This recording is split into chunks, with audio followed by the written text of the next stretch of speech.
Hai, selamat datang di Ulasan Ngerti Hukum ID. Ulasan adalah program pengetahuan yang menjelaskan berbagai informasi mengenai hukum, politik, dan sosial di Indonesia. Jangan lupa like dan subscribe channel kami di YouTube @ngertihukum.id. Kunjungi juga situs kami di ngertihukum.id. Dan ikuti kami di berbagai media sosial kami, Ngerti Hukum ID.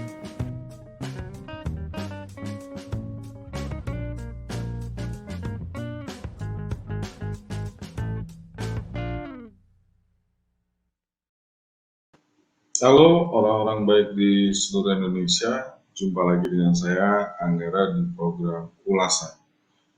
Kali ini kita akan membahas mengenai azas praduga tidak bersalah. Ini kan azas yang sering diucapkan oleh banyak orang, terutama ketika terkena atau berhadapan dengan kasus-kasus hukum. Misalnya yang sering dilontarkan seperti ini, hormati dong azas praduga tidak bersalah. Azas praduga tidak bersalah ini sebetulnya kalau dalam bahasa aslinya, karena kita menerjemahkan dalam bahasa Indonesia, sebetulnya namanya presumption of innocence. Tapi pernah nggak sih terpikir sebetulnya azas ini bicara soal apa? Nah, kali ini saya akan mengulasnya soal azas praduga tidak bersalah supaya kita semua bisa paham azas ini sebenarnya berguna untuk apa dan dalam situasi apa dan bagaimana konteksnya dalam hukum Indonesia itu sendiri.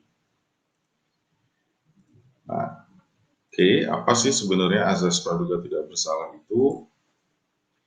Nah, azas praduga tidak bersalah adalah sebuah azas yang digunakan dalam sistem peradilan pidana, utamanya di negara-negara yang menganut sistem juri. Tentu kita ingat ya, di Indonesia tidak ada juri, jadi ini hanya dikenal di negara-negara yang menganut sistem juri.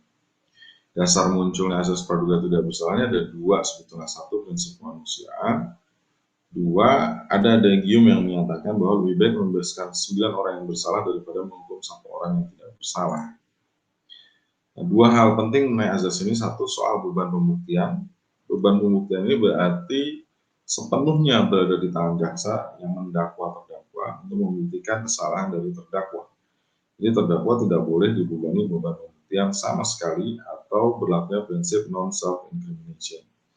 Kemudian karena ini berlaku di sistem juri, maka hakim itu akan mengingatkan juri untuk menilai kesalahan terdakwa semata-mata pada bukti yang dihadirkan oleh jaksa dan bukan pada kecurigaan yang bisa timbul dari penangkapan, penahanan, dan juga dakwaan yang dilakukan oleh jaksa.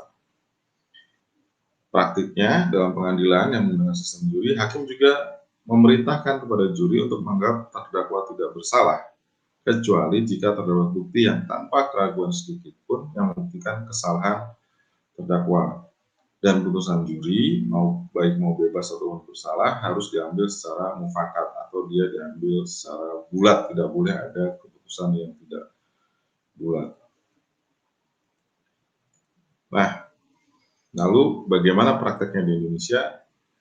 Tentu azas praduga tidak bersalah ini tidak bisa digunakan jauh sebelum proses pengadilan ya, jadi hanya terbukti di pengadilan dan ini hanya terbatas sebetulnya karena kita tidak menggunakan sistem juri dan hakim tidak bersifat pasif tapi hakim juga bersifat aktif, sehingga azas praduga tidak bersalah ini memang harus diletakkan dalam konteks Indonesia itu sendiri. Jadi menurut Anda, apakah azas praduga tidak bersalah yang sering diperbincangkan oleh banyak orang tersebut sudah tepat dari sisi hukum atau tidak? Sampai jumpa lagi di ulasan episode berikutnya.